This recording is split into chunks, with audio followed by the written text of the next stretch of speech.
got sold on fishing these smaller baits. On today's program, we'll highlight the ins and outs of consistently catching big smallmouth and largemouth bass in circumstances where fishing is, well, not as tough as most anglers think. Welcome back, everyone. I've been recovering from a surgery and have not been able to get out fishing, and it's been really tough. However, I've had lots of time to dig through my old DVDs, and one of the ones that I found was this, In Fisherman Finesse Bass Tactics. It's a Chips and Trick DVD from 2000.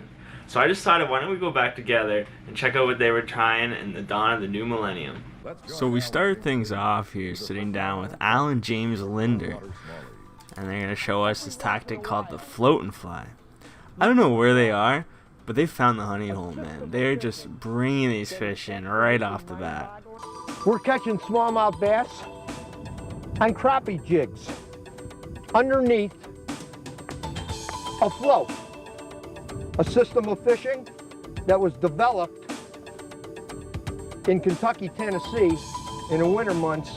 They seem to love doing this in these old fishing DVDs, where they try to trace these tactics back to a state or an area of a region, and it's like these general tactics, like, yeah, I'm sure in Kentucky they were using these light jigs for smallmouth, but you can't tell me that people all around the country were doing the same thing in this time. I don't know. I don't really see why they do it. It's weird. It was actually developed in the Mid-South reservoirs. A gentleman that actually Al fished with, his name was Charlie Knuckles. And him and his partner just blew tournaments away down in Tennessee, in Kentucky with this system. Look at that guy there. Beautiful fish. And look where he's hooked. Like, I know it may seem that I'm already being nitpicky, but what are you telling me that if I get a buddy Joe who teaches me, how to catch a bass with a certain lure, I can say that it originated from where Joe lives?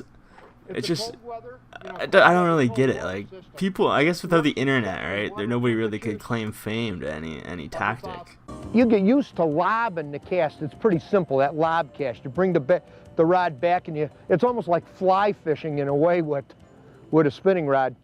Bait hits, you leave it sink. Then you shake it a little bit. You just shake it so the float just moves that jig and it just barely dances. Then you move it, then you pull it, and it actually pendulums. The float and the fly is sitting like this, but when you pull it, it comes like this. And then you stop it and it swings back in place. And then you shake it 3 or 4 times, you pull it and you repeat the process. This is actually a great tip, by the way. You'll see me use this in a lot of my videos. It's a great way to fish with these light jigs, and it is simple, and he does a great job of explaining it. So if there's one tip I will take away from this, it's definitely the float and fly, they call it. I don't even use a float when I fish these light jigs for bass, but yeah, it does work great. A little bit of marabou will work. Fox hair, anything that is fine and sits in place and just barely moves. It's got action built into the jig tail itself. It won't work with plastic. Again, it won't work with plastic. It's got to be a hair jig. So this is completely wrong. In my personal experience, have had great success using little 1-inch, 1.5, 2-inch baits that are plastic on a jig. And I never actually have used hair jigs for bass, but maybe I'll give that a try. But I don't know if maybe back in the day, plastic formulas weren't great and that you couldn't get that kind of action out of plastic. But nowadays, there's lots of different type baits you can use. I mean, you can even get away with just like a 1-inch gulp minnow, and this will work fantastic. So I don't know if I agree with that. So we get a quick little montage of these guys just bringing them in the boat. I mean, they're having a heyday out there, and good for them. And I think Alice is the best here.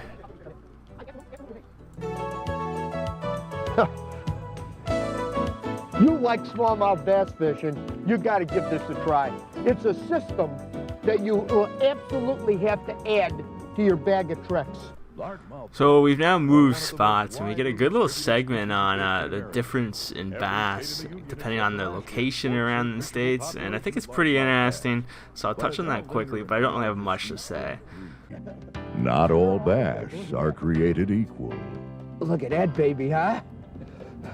Hey, how many times have you heard somebody make the statement, A bass is a bass is a bass. Doesn't make no difference if it's in Minnesota, Kansas, Florida. A largemouth bass is a largemouth bass. Well, let me tell you, that isn't necessarily true. In fact, I was just reading a study, and they transported bass from different areas and see how they did in different regions, and they brought some from Illinois and put them in ponds in Minnesota and checked on them, and they didn't survive the winter, not a single one.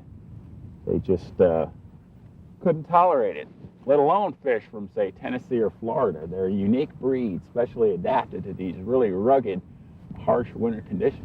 So the segment runs a little long here, but the main takeaway is that cold water bass, mainly in the north, stay active quite a lot longer into the winter months than most people think. Now, unfortunately, if you live where I live in Canada, bass season actually closes when it gets cold, so this is all pretty much useless information to me. This is all pretty regional, depending, but yeah, it's some interesting stuff. Choosing a smaller lure with a slow drop speed is critical. I prefer a 1/8 to 1/4 ounce hair jig or a living rubber jig with a 3-inch power craw or a small pork frog on it. I also like a 1/16 to 1/4 ounce mushroom head. Ooh, we're about 50 minutes in, and there it is, my friends, the Ned rig. Let's go. My favorite bait. Should be your favorite bait. Even back in 2000, they were rocking with the Ned rig. Okay, so here we have our buddy Al with guest Aaron Anderson. They're fishing a canyon reservoir here. Super clear water. What a beautiful, picturesque location, man. They honestly kill it with the fishing locations. And This fish bit on a mushroom head in a tube.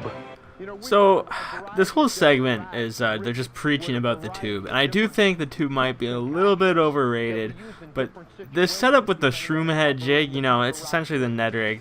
I can see this working very well. I never throw the tube, but I do use the TRD Tickler Z bait, which is kind of like a tube.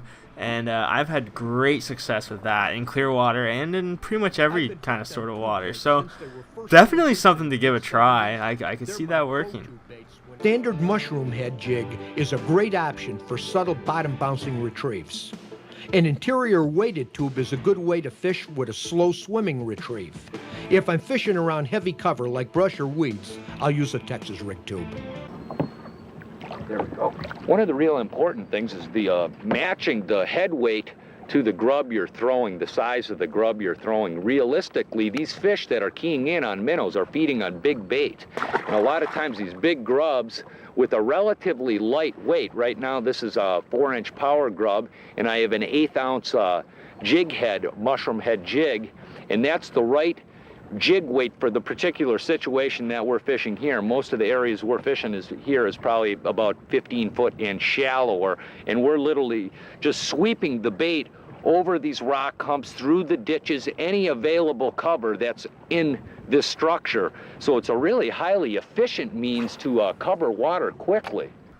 So they touch on grubs here for a bit, and this is another great tip that I've kind of implemented myself. They talk about the sizes of the jig to match with your grub, and I use that 3/32 ounce shroom head jig so frequently. I'm sure you guys have noticed. It's just super versatile, and like they say, I just swim it with I use a paddle tail plastic, but it's a similar kind of thing, and I just swim it everywhere, and it always will catch fish. So, you know, these are still really useful tips all these years later. Not much has really changed, it seems like. What we're throwing is very light heads, and these are crappie baits. They're not bass baits. We're actually fishing baits that are designed for crappie that are from 1 to 2 inches in length. If you're a bass fisherman, I 100% vouch for using this. You know, if it seems like you can't buy a bite out there, grab a light jig with a little plastic on it and just see what happens. A lot of times you'll hook into some bass. It works all the time for me, all year round, any conditions. Highly recommend it. So Al's got his bright colored flannel on. You know what that means. We're getting wacky. He's showing off the wacky worm. A deadly system of taking bass out of clear, cold, early spring conditions when sometimes they won't hit nothing else. So when I first watched this, I was a little confused. This is more of a spicy version of the wacky worm. I'm still just shoving a hook through the middle of the Senko and calling it a day, but with the nail, they're using it similar to a Nico rig kind of thing. Definitely neat. Even in 2000, they were trying I'll show this. you how you rig these things. It's really simple. First thing to keep in mind is a very light wire hook. It's got to be a soft, light wire mustad hook. Then you take this part of the worm, what would be termed the collar. All you do is put it in like that. Looks simple, doesn't it? It is simple. You take a nail, adjust the weights of the nail, you stick it right up in the front, the nose of the worm, and you dress it in like, whoops, I missed it a little bit. That becomes your weighting system. That is it. A light wire hook, a nail in the front of a straight tail worm, and that nail, when you pull it, the worm will fold over like this, but the weight will tip it back up and drive it a certain direction. You pull it, it folds back over like a, kind of like a U, and then it'll swing back the other way. It gets a real erratic action. And basically you fish these things on spinning rods to work them the best way with about 8 or 10 pound test line. You got a bite? Whoa! Al, big dog. Big. That's a big fish, Ryan. That's a big bass. That is a big fish.